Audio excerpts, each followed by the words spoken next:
Hello guys, bersama saya lagi dalam Alright Nopo Channel. So, apa yang berlaku di Dewan Rakyat? Sahabat semua agak panas ya apabila Perdana Menteri kita Datuk Seri Anwar Ibrahim sekolahkan menteri ya MP ya bukan menteri MP SIK ya daripada Parti PAS. Kau kerana apa? Kerana bermain politik di dalam parlimen. Dan kita boleh nampak ya ini menunjukkan betapa hipokritnya pemimpin-pemimpin PAS ini.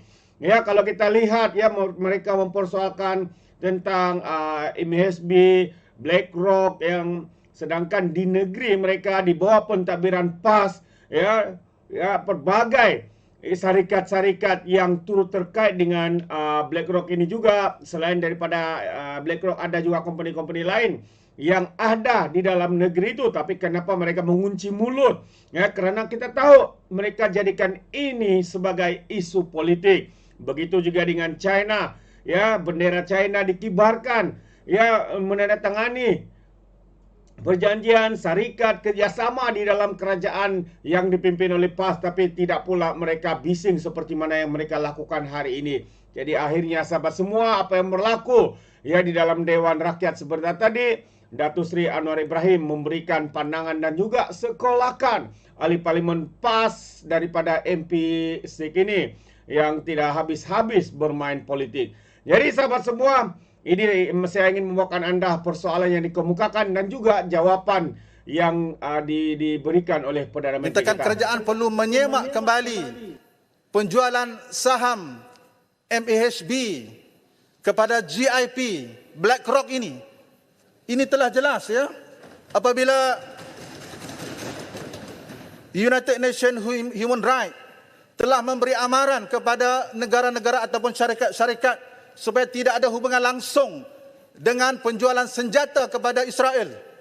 Telah diumumkan bahawa GIP telah dipunyai oleh BlackRock dan BlackRock telah pun menguasai saham Lockheed Martin, iaitu antara syarikat pembekal terbesar senjata kepada Israel. Lebih 7.79 pemilikan Lockheed Martin ini.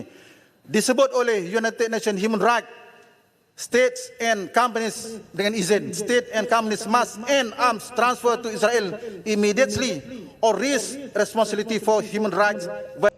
Alright, so itu dia sahabat semua, bagaimana semangat berapi-apinya ahli parlimen SIK ini ya berkaitan dengan isu ini. Jadi sahabat semua, saya ingin membawakan anda jawapan, pencerahan, penerangan daripada Perdana Menteri berkaitan dengan kenyataan yang berbaur politik daripada ahli parlimen PAS ini sahabat semua. Jadi tanpa buang masa, ayo kita dengar jawapan daripada Perdana Menteri.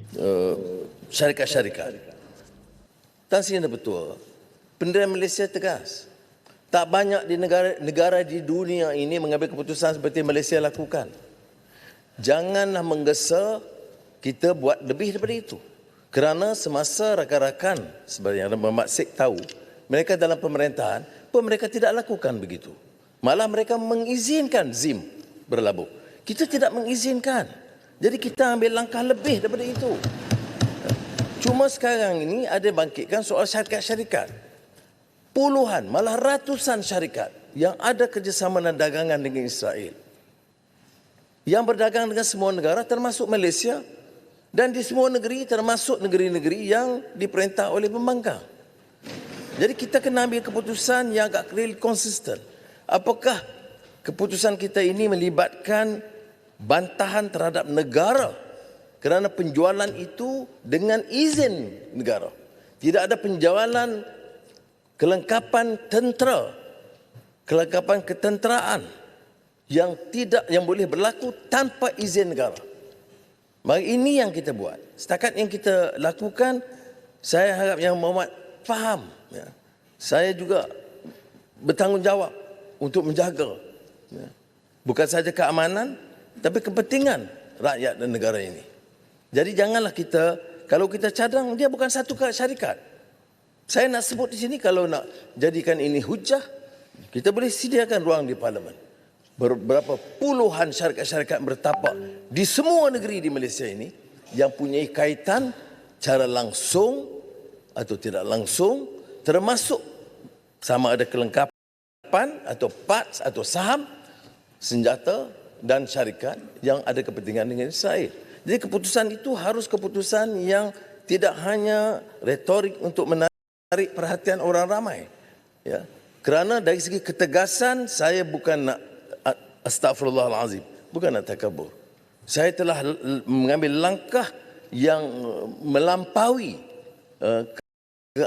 kesanggupan banyak negara-negara. Ya. Dan ramai rakan-rakan dari negara ya, yang mengingatkan saya tentang risiko ini. Pagi tadi, saya berbincang dengan Menteri Luar tentang kenyataan-kenyataan kita dan bagaimana menangani supaya Malaysia ini tidak terjejas. Kalau sudah baca buku-buku terakhir tentang peranan beberapa negara, termasuk Amerika Syarikat, berapa pemerintahan yang mereka gulingkan kerana pendirian yang tegas yang mereka anggap bertentangan dengan sikap dan pendirian mereka. Ini risiko yang saya fikirkan, saya tidak ketepikan. Tapi yang saya mohon dalam hal ini, saya terima kasih kepada Yang Hormat Sik dan Ledang kerana ada kesepakatan. Kita bawa mesej ini dulu. Dan kita lihat beberapa kekuatan. Kita runding dengan tegas.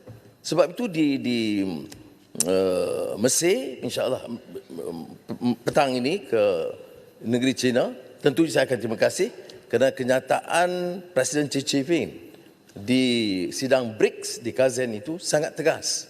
Sangat tegas negara China.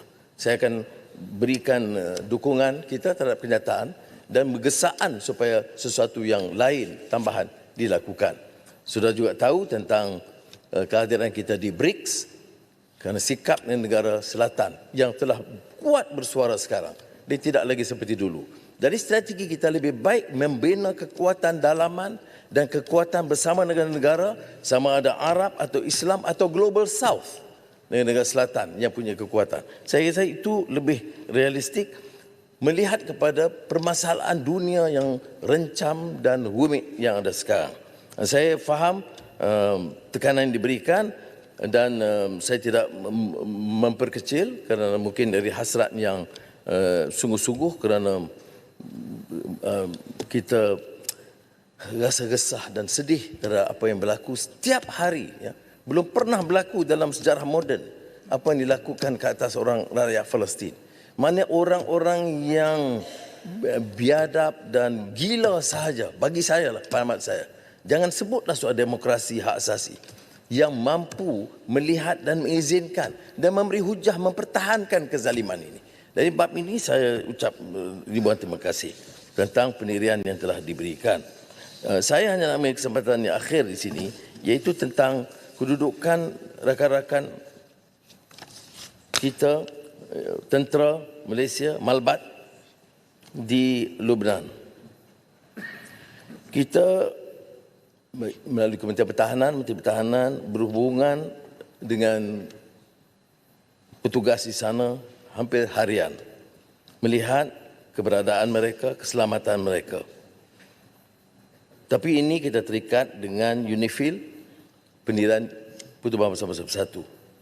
Dan setakat ini, Duta Besar masih di Beirut, masih memantau keadaan dan ada giliran penukaran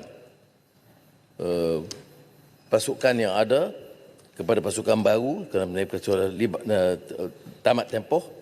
Dia yang akan tiba di sini di sekitar 6 hingga 19 November dan kemudian penggantian kumpulan kemalbat yang lain. Malaysia bersama-sama 33 buah negara adalah penyumbang anggota UNIFIL. Yang lain telah membuat kenyataan bersama yang diterajui oleh Poland mengecam tindakan serangan Israel. Tan Sri betul. Negara kuasa besar pun ya, dalam sejarah mutakhir tidak segila dan sekejam dan sezalim Israel seperti yang berlaku sekarang. Jarang dalam sejarah kita lihat umpamanya sanggup mengenepikan semua peraturan dunia, semua hukum dan undang-undang, sehingga melibatkan risiko ke atas petugas-petugas PBB di Lubnan. Sebab itu atas inisiatif Poland, kita menyokong dan melakukan kenyataan bersama oleh 33 buah negara yang mengutuk serangan itu dan tetapi sementara itu tetap mempertahankan keperluan mengekalkan UNIFIL untuk keselamatan rantau yang bertelagah selama ini. Jadi ini pendirian kita, tentu ada yang menggesa supaya kita menarik balik pulang, tetapi pendirian kita adalah pendirian bersama dengan pasukan UNIFIL dan kita buat keputusan bersama. Malaysia, Indonesia dan pasukan Malaysia itu disertai oleh Brunei dan ini pendirian bersama yang kita ambil. Sekali lagi saya ucap terima kasih kepada rakan-rakan semua ahli yang berhormat, termasuk 2 jurucakap, dan insya-Allah kita akan lakukan sebaiknya. Wassalamualaikum warahmatullahi wabarakatuh. Baik. Terbaik, itu dia sahabat semua jawapan daripada Perdana Menteri ya berkaitan dengan soalan yang bagi saya adalah satu soalan yang hipokrit ya daripada pihak pembangkang ahli parlimen Sikh daripada parti PAS ini yang tidak habis-habis ya. Pada pandangan saya ini adalah soalan yang berbau politik ya, yang sengaja dikemukakan daripada persoalan pokok yang sebenar apa yang dinyatakan oleh Perdana Menteri dalam sesi penerangan khas berkaitan dengan komitmen ya dan juga kesungguhan kerajaan kita untuk menolak kekejaman dan juga pembunuhan ya yang berlaku di negara P ini. Jadi sahabat semua, terima kasih. Apa pandangan anda berkaitan dengan isu ini anda boleh berikan ya di dalam ruangan komen. Tapi ingat, komen dengan cara berhemah. Terima kasih. Izinkan saya untuk mengundurkan diri dan seperti biasa peribahasa mengatakan tapak pun kangkap 2 ton keinginan. Dalam bahasa Melayunya, tepuk dadah, tanya selera. Sekian saja daripada Alright Nopo Channel. Kita berjumpa lagi. Bye-bye.